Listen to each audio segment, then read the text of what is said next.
अगर आप चाहते हैं कि सालों भर आपका गार्डन फूलों से भरा रहे तो आप अपराजिता को अपने गार्डन में जरूर से ऐड करें। नमस्कार दोस्तों, मैं हूं जयंती और आप देख रहे हैं जेमीस जंगल गार्डन।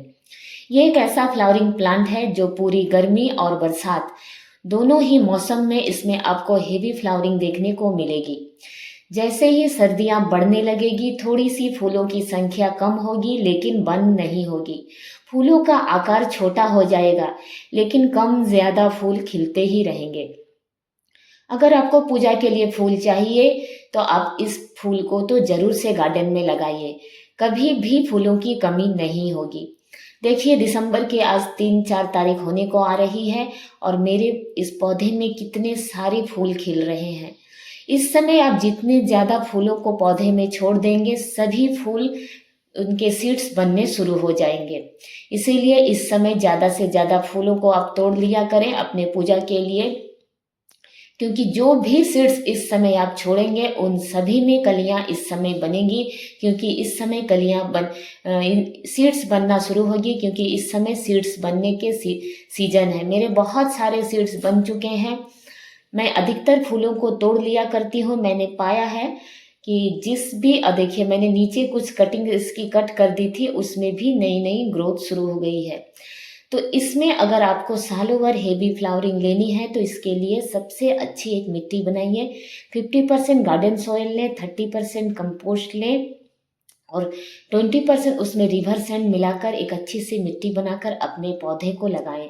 कभी भी पुराने प्लांट्स को रहने ना दें। हमेशा इस तरह से देखिए, टिप को जिस तरह से मैंने पिंच किया हुआ है, जैसे ही इसके टिप को आप पिंच करेंगे इसमें बहुत सारी शाखाएं निकलेंगी और हर शाखाएं में कलियां भर भर कर होती है। तो इसीलिए, और वो जो जैसे ही आप पिंच करेंगे वो स्टेम मोटी भी होती जाएगी और उसमें जो शाखाएं निकलती है वो बहुत हेल्दी होती है, जिससे कलियां बड़ी बड़ी बनती है और फूलों का आकार भी आप देखिए कितना बड़ा बड़ा है। तो इस तरह से आप जब भी नए पौधे लगाएं, यानी कि ये जो मेरा सुंदर सा पौधा है, अभी दिसंबर का मंथ है, जैसे ही फरवरी का मंथ आएगा मैं इसे निकाल फेंकूंगी। फिर इसमें नए सीड से नए पौधे ग्रो करूंगी। क्योंकि जो नए पौधे होते हैं उनमें जितनी अच्छी फ्लावरिंग होती है पुराने पौधे में नहीं होती है। इसलिए जब हमें सीड्स आसानी से मिल जाते हैं तो फिर हमें पुराने पौधे रखने की कोई ज़रूरत ही नहीं है। और ये एक बेल नुमा प्लांट है, इसलिए इसे हमेशा किसी सहारे की ज़रूरत होती है। देखिए, मैंने कुछ इसकी नीचे से ये पौधा इतना घना हो चुका था कि मैंने जब नीचे कट कर दिया तो बहुत सारी नई नई ग्रोथ आने लगी और उन सब में कलियां बनना शुरू हो गई। तो इस पौधे को बेल वाला पौधा है, इसलिए किसी भी आपको ट्रेलिस की ज़रूरत पड़ेगी, किसी के सहारे इसे चढ़ाने की ज़रूरत पड़ेगी। तो मैंने इसे अपने बोगनविला का एक बहुत बड़ा सा मेरा प्लांट है उसके ऊपर इसे चढ़ा दिया है। क्योंकि बोगनविला का प्लांट जो होता है वो कटिंग से आसानी से तैयार हो जाता है। मैं जितने चाहे नए पौधे बना भी सकती हूँ और इस पौधे को बहुत अच्छा एक सहारा मिल जाता है, जिससे बहुत अच्छी इसमें फूल खिलते हैं। और मुझे बोगनविला से भी ज़्यादा इस फूल की ज़रूरत है, क्योंकि बोगनविला से फूल से हम पूजा नहीं करते हैं और पूजा के लिए ये फूल बहुत अच्छे बहुत ज़्यादा खिलते हैं। हर रोज़ आपको ये फूल अपने गार्डन में मिल ही जाएंगे। तो इस तरह फ्रेश फूल अगर आप चाहते हैं बिल्कुल अपने हाथों से उगाए हुए अपने गार्डन के फूलों से पूजा करना, तो अब दो फूल को तो अपने गार्डन में जरूर से ऐड करें। एक अपराजिता का प्लांट और दूसरा चांदनी का प्लांट। दोनों ही प्लांट में सालों भर फ्लावरिंग होती है। विंटर में थोड़ा कम होगा लेकिन फिर भी होती है। बिल्कुल बंद इन दोनों पौधों में नहीं होता है। इसके अलावा आप सदाबहार को लगा सकते हैं, उसमें भी इसी तरह की फ्लावरिंग देखने को मिलती है।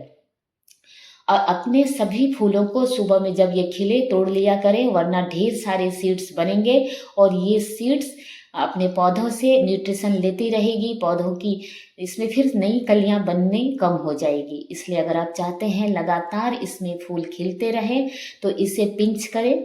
जितना पौधों की शाखाओं को पिंच करेंगे उतनी ही उसकी उप शाखाएं निकलेंगी और उनमें ढेरों कलियां और फूल बनेंगे। और ये जो फर्टिलाइजर आप देख रहे हैं ये है पोटास।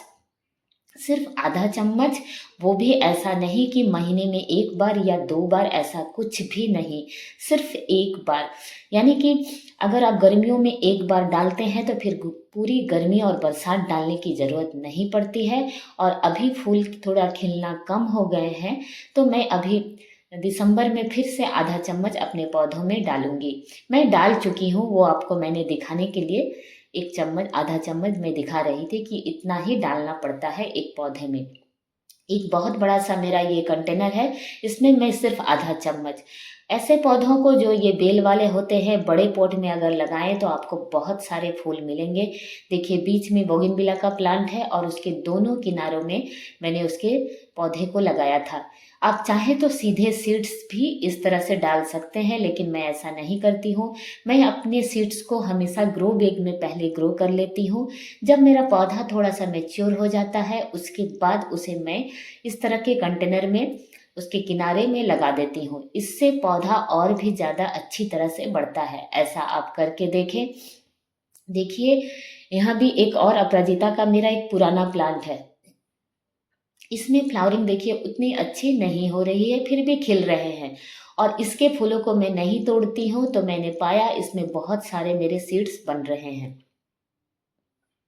और सामने देखिए इक्ज़ोरा की मैंने कटिंग लगाई थी और वो मेरी कटिंग भी बहुत लेट से चली और उसमें देखिए फूल खिल गए हैं।